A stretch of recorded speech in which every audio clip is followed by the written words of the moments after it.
Encontros com o Futuro, hoje com um convidado muitíssimo especial, Arnaldo Basile, presidente executivo da Brava, Associação Brasileira de Refrigeração, Ar-Condicionado, Ventilação e Aquecimento. É um grande prazer ter você aqui com a gente, Arnaldo. E comigo aqui na bancada, Carline Migliato, professora de administração da SPM São Paulo, e Marcos Oliveira, diretor do World Observatory.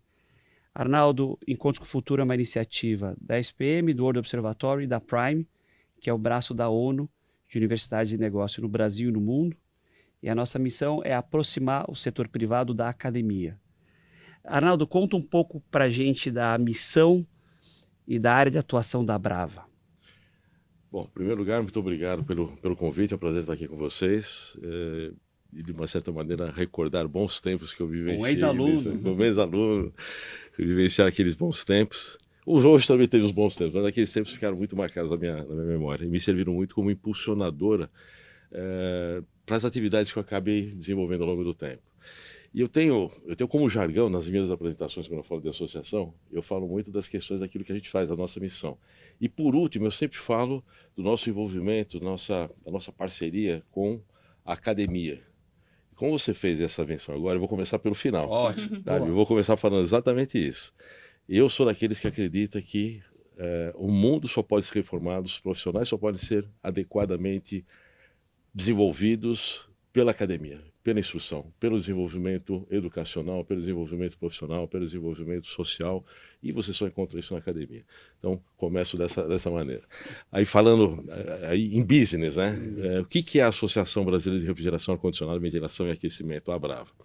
É uma entidade que foi fundada há quase 62 anos atrás, na época em que os comerciantes importavam componentes, importavam equipamentos, e o objetivo inicial naquela oportunidade era alguma coisa assim do tipo: vamos nos ajudar, vamos fazer as importações em conjunto, não vamos brigar por preços, ou seja, coisas que hoje a gente não pode nem pensar.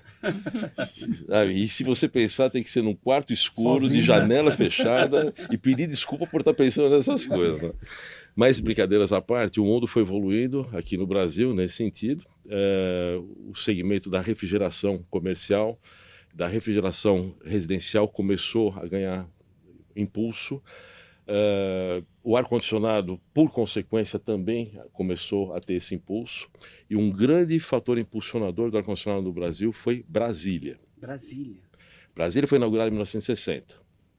Os edifícios, aqueles edifícios, todos eles tinham ar-condicionado central. Então imagina o que precedeu a inauguração de Brasília. Os edifícios que tinham ar-condicionado foram concebidos, projetados, instalados antes de 1960.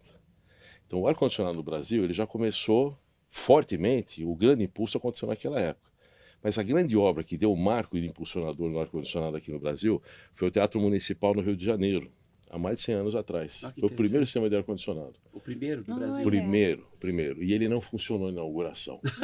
Claro. Problemas aconteceram. No verão, né? Inauguraram no verão e não funcionou. Eu não sei se foi no verão, mas o fato inusitado, o que aconteceu? Como é que as coisas aconteceram? Os equipamentos não funcionaram corretamente. E qual era a solução? Alguém saiu desesperado, comprando tudo quanto era gelo disponível no mercado e encheram de gelo dentro dos dutos. E aí o ar, quando passava pelos dutos naquele gelo, dava aquela refrescada. Ninguém ficou sabendo disso. Só anos depois que isso foi divulgado. São segredos do setor que a gente manteve até pouco tempo atrás. Bom, brincadeiras à parte, o grande impulsionador de ar-condicionado no Brasil foi Brasília. O segundo grande impulsionamento que o setor teve foi com o Plano Cruzado. Quando teve estabilização econômica, as coisas começaram a mudar. Aí o Brasil entrou naquela rota que todos os países evoluídos acabaram passando. A população foi aumentando a sua renda per capita, e ao aumentar a renda per capita, naturalmente as pessoas vão identificando necessidades Sim. de maior conforto, maior usabilidade, né? E o ar-condicionado entra nesse panorama. O terceiro grande impulsionador foi quando um fabricante de automóveis, eu não vou falar a marca aqui, né? Mas quando ele lançou o primeiro carro popular com ar-condicionado. A gente estava acostumado que os carros de luxo tinham ar-condicionado. Os carros populares, nem pensar. Mas quando em 1994 esse fabricante lançou um carro popular com ar-condicionado, Aquilo foi sensacional para o setor. Arnaldo, aqui pode falar marcas, a gente está entrevistando empresas. Pode... Não, a Fiat. É a Fiat. Quando a Fiat lançou o Elba, aquela piruazinha Elba com ar-condicionado, e era aquele ar-condicionado assim, que ele funcionava quando o carro estava no plano ou na descida. Quando o carro estava na subida, tinha que desligar o ar-condicionado, que o Acima de motor 50 aguentava. ele funcionava, abaixo de 50 já não tinha giro para virar. Não tinha como, né? Mas o que aconteceu? O cidadão percebeu que, primeiro, a gente já começou a viver aquela estabilidade econômica, já tinha acabado aquelas inflações malucas, né? Aqueles ciclos de inflação maluca. Aí, quando o cidadão percebeu que ele vinha trabalhar num ambiente climatizado, que ele ia almoçar no restaurante que tinha ar-condicionado, final de semana ele ia no shopping com a esposa no ar que tinha ar-condicionado, ficava no hotel nas férias e tinha ar-condicionado.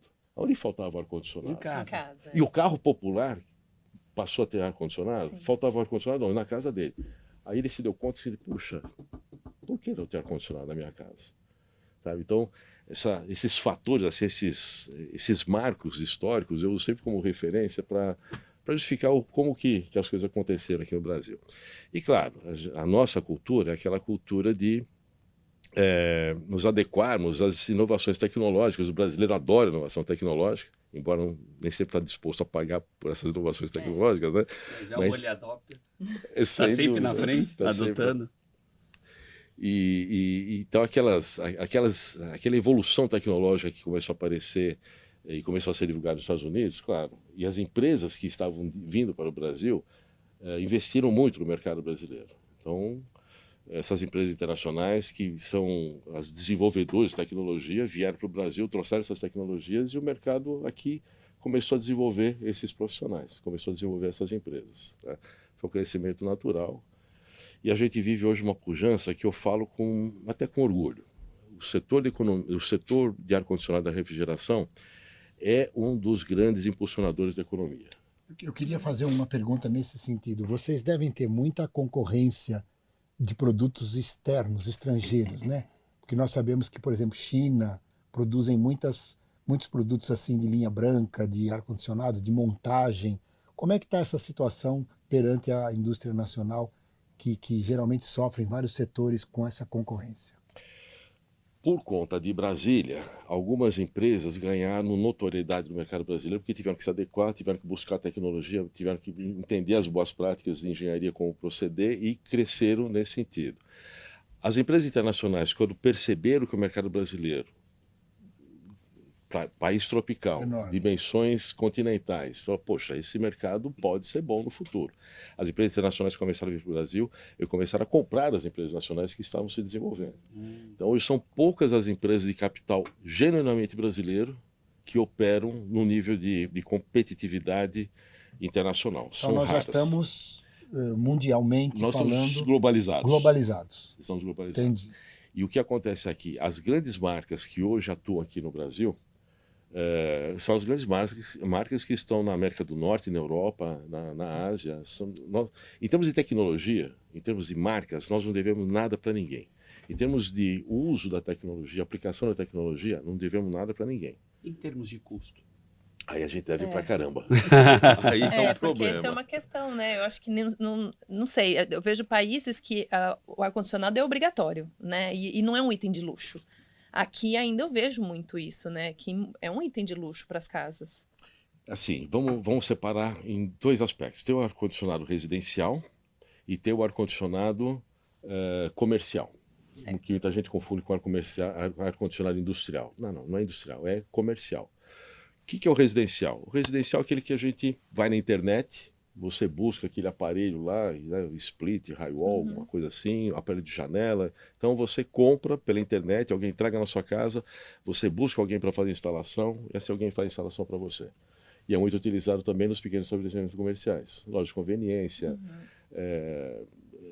pequenos escritórios e por aí vai. Então é o que o americano fala, é o commercial, residential and light commercial. Residencial e comercial leve. O ar-condicionado corporativo, comercial, é o que você vai encontrar em shopping centers, em grandes lajes corporativas, Que em geralmente prédios são de grande porte. centrais, né? São as centrais. São as centrais, exatamente.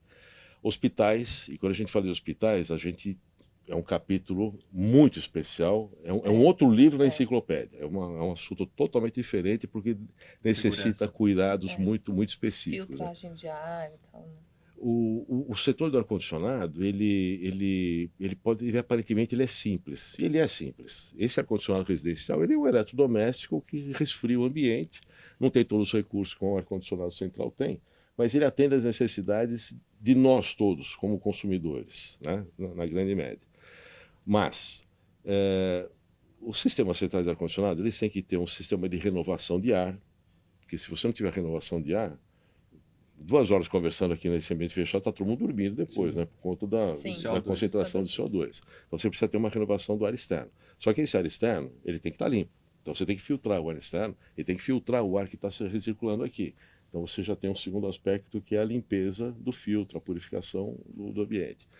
A temperatura tem que estar controlada. Normalmente, para nós brasileiros, no geral, temperatura de 23 a 25 graus está muito bom. Isso é definido até por normas. Existem normas para definir esses parâmetros. No México, há poucas semanas atrás eu estive no México, eu presenciei que em vários setores diferentes, vários lugares diferentes, a temperatura média que o mexicano aceita é mais alta. E isso me incomodou muito. Que curioso. Aí conversando com outras pessoas, as pessoas falaram, não, realmente, aqui é assim, para nós está todo mundo confortável. Eu falei, puxa vida. Nos Estados Unidos, a temperatura média é mais baixa. 14 graus. Frio danado. Não. No verão, né? No verão, 14. No inverno, 30. Porque eles compensam aquela... Mas depois eu faço um comentário a respeito desse dispêndio de energia. Isso são exageros que despendem muita energia. Bom, respondendo a tua pergunta. Tudo no ar-condicionado é parametrizado, é normatizado. Tem normas, nós temos a ABNT, a Associação Brasileira de Normas Técnicas, aqui no Brasil, que estipula normas. E aí, com orgulho digo, a nossa associação, a Brava, é responsável pela edição de todas as normas técnicas de refrigeração e ar-condicionado no Brasil. Todas. Isso tem esse serviço, a associação? É um dos serviços relevantes que a gente tem. Que interessante. E ajuda a manter a associação, esse serviço? Sim. Na verdade, muito mais um compromisso do que um ganho. Do que um ganho. É um serviço assim, para o mercado, para o setor. Tá. Né? Então essa parametrização de temperatura, controle de temperatura, controle de umidade também, a renovação do ar, a filtragem do ar, são parâmetros que definem o bom uso do ar-condicionado. E outra também é a direção do ar. Não pode ter o vento nas costas, não pode ser uma circulação de ar muito intensa. Tem que ter um espalhamento adequado para homogeneizar a temperatura em todo o ambiente. Então isso são conceitos básicos no ar-condicionado aqui, na Eslovênia, no México, no Japão, seja aonde for. Nossa, isso também é uma utilidade pública que deveria ser divulgado para todo mundo, porque acho que todo mundo do escritório sofre com ar-condicionado, né? Como as mulheres brigam com a gente, não, sempre tá muito frio. O tempo todo, aqui é igual. Sala de aula igual. Olha, a má notícia é que vai ser difícil mudar esse conceito. A boa notícia é que o mundo inteiro sofre dessas polêmicas. Isso é Arnaldo, Fala. Só para seguir na questão de custo ainda, quais são os gargalos? Se você pudesse criar um wishlist para ajudar o setor, o que a gente precisaria a trabalhar?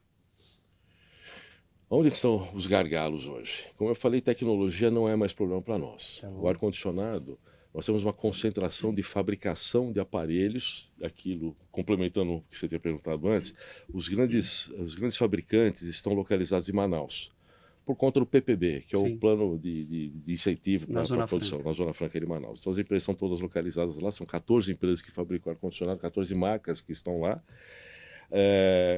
Com as secas que aconteceram na Amazônia no ano passado, os navios não conseguiam circular. Então nem levavam componentes para montagem, nem tiravam os aparelhos. Foi surreal isso, né? Foi surreal. Nunca vi uma dificuldade logística. Naquele local. Né? Porque região. Você não tem como escoar se não tiver via hídrica. Ia faltar água lá, é uma coisa impensável, né? Nunca ninguém considerou isso. Sempre existiu o período de seca na Amazônia, mas não com a intensidade que aconteceu no ano passado. E isso afetou demais o setor. Consequentemente, oferta e demanda, os preços tiveram uma subida fortíssima. Isso hoje já está equilibrado, mas serviu como uma lição para o brasileiro. Por quê? é tradicional isso é histórico, há décadas que funciona assim. Quando vai chegando o verão, quando começa o verão, todo mundo fala, puxa, cadê o ar-condicionado? Preciso assim, comprar um ar-condicionado, precisa de alguém que instala o ar-condicionado. manda limpar. Manda limpar, sistema. manda consertar, aí vai pôr para funcionar, descobre que não está funcionando, aí desespero, como é que faz? Casa na praia, né? Putz, não está funcionando, você só descobre no dia que você chega. Só no dia que chega. Ninguém avisou. O que aconteceu? Isso provocou uma reação nos grandes pontos de distribuição, nos grandes distribuidores, nos pontos de venda, essa preocupação de disponibilizar e de fazer os seus estoques com antecedência. E o brasileiro começou a perceber o seguinte: se eu deixar para comprar nesse período, eu vou pagar mais caro. Sim. Então, existe até uma estatística que identifica que o pico de venda, o pico de valores, fazendo pesquisa pela internet, o pico de valores de custo para o usuário foi em janeiro, depois já começou a ter um declínio. Infelizmente, agora no mês de maio já teve um repique, um incremento novamente, mas é por questões fiscais, questões de parametrização de dólar real, então isso é uma coisa momentânea. Tá? Mas aí, esses fabricantes vieram para o Brasil, compraram essas empresas brasileiras ou se associaram, e isso facilitou muito o mercado. E, dessa maneira, aumentou a competitividade. E com a competitividade, tiveram alguns players que desistiram. Por que desistiram? Aí não vou entrar em aspectos políticos, mas aí existe uma questão fiscal, uma questão de burocracia para você abrir uma empresa, a gestão das empresas aqui são mais complicadas quando comparadas com outros lugares, né? A gente olha o que está acontecendo, o novo apelido do México é a China do Ocidente. Né? Por quê? Lá tem o regime fiscal, tem uma facilidade de abertura de empresas muito mais facilitada, independentemente... Acordo com os Estados Unidos, que é natural, né? Então, o mundo já olha o México como, opa, deixa a China, vamos manter a China, mas vamos investir no México. Né? O Brasil perdeu essa oportunidade. E o Brasil tinha um parque fabril mais evoluído, mais atualizado do que o México, apesar do México estar do lado dos Estados Unidos. Por quê? Nós temos grandes conexões, no plural, com as empresas e associações norte-americanas, com as empresas e associações europeias e asiáticas também. O México nem tanto. Nós perdemos esse time, infelizmente. E a escolha já está feita.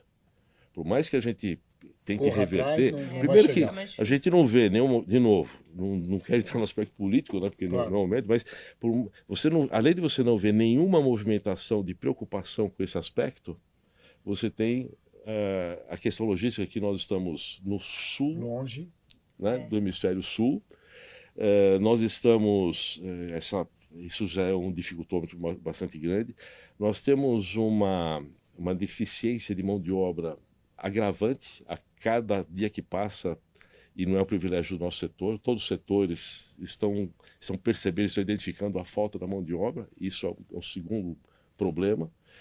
Então nós temos as questões burocráticas, fiscais, legais, distância, essa falta de mão de obra, e a falta de mão de obra não é porque os jovens, porque os colaboradores estão encontrando alternativas melhores, é porque ou estão desistindo, ou porque estão se adequando com aquilo que está disponível. Isso é muito ruim. Né? Então, eu lamento, né? Aí eu volto para aquele início, né? Por que a gente quer ter interação com a academia?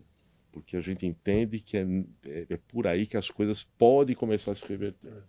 Então, se fosse numa escala de valores, para mim, o primeiro problema é a mão de obra. É a falta de mão de obra capacitada e habilitada. Você capacita profissionais, você dá as informações, deixa ele up-to-date com tudo aquilo que tem disponível. Agora, ele está habilitado, ele tem a habilidade, ele tem o traquejo, ele está treinado para exercitar, para colocar em prática aquilo que ele se capacitou. A gente não vê isso. A gente tem escutado muito isso aqui na bancada, Arnaldo, a dificuldade de recrutar e de fidelizar, de manter equipes. Realmente é um porém. Arnaldo, um ponto assim, em relação à eficiência energética, a gente está nesse momento de melhora das matrizes energéticas no mundo, mudança climática, então energia, não só hoje, mas sempre foi uma questão central para qualquer país. A tecnologia tem avançado muito nos eletrodomésticos e o ar-condicionado também acompanhou isso. com inverter. Como é que você sente o futuro do setor? Para onde está indo a tecnologia nesse setor? Eu vou começar fazendo uma brincadeira. Cavalo corre, cavalo come. Se você quer que o teu cavalo corra, ele tem que comer. Se você quer um V10, põe gasolina. Se você quer ter um ar-condicionado que funcione, você vai gastar energia com ele. Se você não quer que gaste energia, desliga. Não tem meio Usa o termo. ventilador. Usa o ventilador. Brincadeiras à parte. Uma das preocupações, talvez a maior preocupação dos fabricantes, é desenvolver equipamentos cada vez mais eficientes. Um referencial muito singelo, muito simples. Eu falei, eu estou no mercado há 40 anos. Os equipamentos hoje, equipamentos de ar-condicionado central, que estão em operação hoje, que saem da fábrica hoje, eles consomem pelo menos 30% a menos de energia do que consumiu há 40 anos atrás. Os aparelhos residenciais de ar-condicionado, gastam a metade hoje do que gastavam antes. Por quê? Evolução tecnológica. Por quê? A forma de você fazer a montagem dos componentes, a qualidade dos componentes, a composição mecânica, a composição química e a forma como é constituído os equipamentos, a forma como opera. A forma de operar é assim, não adianta você colocar a temperatura do seu aparelho de ar-condicionado a 16 graus. Ele não vai chegar a 16 graus. Não vai. Gente, eu faço errado. Quando tá aquele calorzão, você dá aquele boost, sabe? Vou dar aquele boost. É que aperta, né? O turbo. Mas o tubo ele funciona, depois ele desativa. O problema é deixar no 16, né? Pois Você vai forçar ele. Ele vai forçar e não vai resolver. Exatamente. É a mesma coisa que você deixar uma geladeira o tempo todo de porta aberta. É. É a mesma coisa. Você está forçando de uma maneira desnecessária. Porque ele vai chegar numa temperatura lá pelos 21, 22 graus, que é uma temperatura baixa, e não vai baixar além disso. Então, o recomendável, manter a temperatura entre 23 e 25. Quer ver uma outra analogia? Quando você toma banho, qual é a temperatura da água quando você toma banho? Ai, eu não sou referência. Você põe 41. Eu tomo banho fervendo, gente. Ok. Tudo errado. Você não vai além de 41, você não aguenta. Com certeza. Por quê? O corpo humano, ele funciona basicamente assim, uma diferença de 5 graus é suficiente. Porque o que vale no equilíbrio metabológico é a diferença de temperatura, não é a temperatura exata. Então, uma diferença de temperatura de 5 graus já faz uma baita diferença, você já se sente confortável. Então, assim, se lá fora está a 32 graus, se você setar o equipamento para funcionar em 26, já está ótimo. Você vai ter uma percepção que você está num ambiente climatizado bom. Uma diferença não com base na minha temperatura 36, mas no ambiente externo. Percebe? Então esses 5 graus faz uma diferença assim incrível. Já Por te isso dá que na aquela sensação de Europa, conforto. quando está 15 graus, 12 graus, o pessoal sai de camiseta, porque estavam com 6, 7, quando vai no 12, 13, ele diz, tá calor, 5 graus. Não, a gente vê isso nas Sim. mudanças de estação, né? Pois é. Aí vamos voltar para aquele argumento do americano, que gosta de tudo muito frio no verão. Isso. Sabe? O americano, ele assim, no verão ele quer temperatura de 20 graus. Ele Isso. vai pôr equipamento para funcionar 20 graus, vai gastar energia para Quando você trabalhar dessa entra maneira. nos lugares é um terror. Lá fora está 32, 33 e lá Isso. dentro está 20. Isso. Caramba, precisa disso? Não precisa. Não. Essa diferença é muito grande que é o problema. Que gera problemas de Entendi. saúde. Entendi. Vamos fazer uma outra analogia? Elevador. Subir um andar. Suba a pé, não suba do Claro. elevador. Vai descer? 2. Desce Vai a pé. Né? É o mesmo conceito. Por que esse conceito? Para evitar excesso, um consumo de energia desnecessário. A mesma coisa, o mesmo princípio, a mesma inspiração para o ar-condicionado. Não trabalha nos exageros. Sabe? A grande média das pessoas se conforta, se sente confortável numa temperatura, numa faixa de 23 a 25.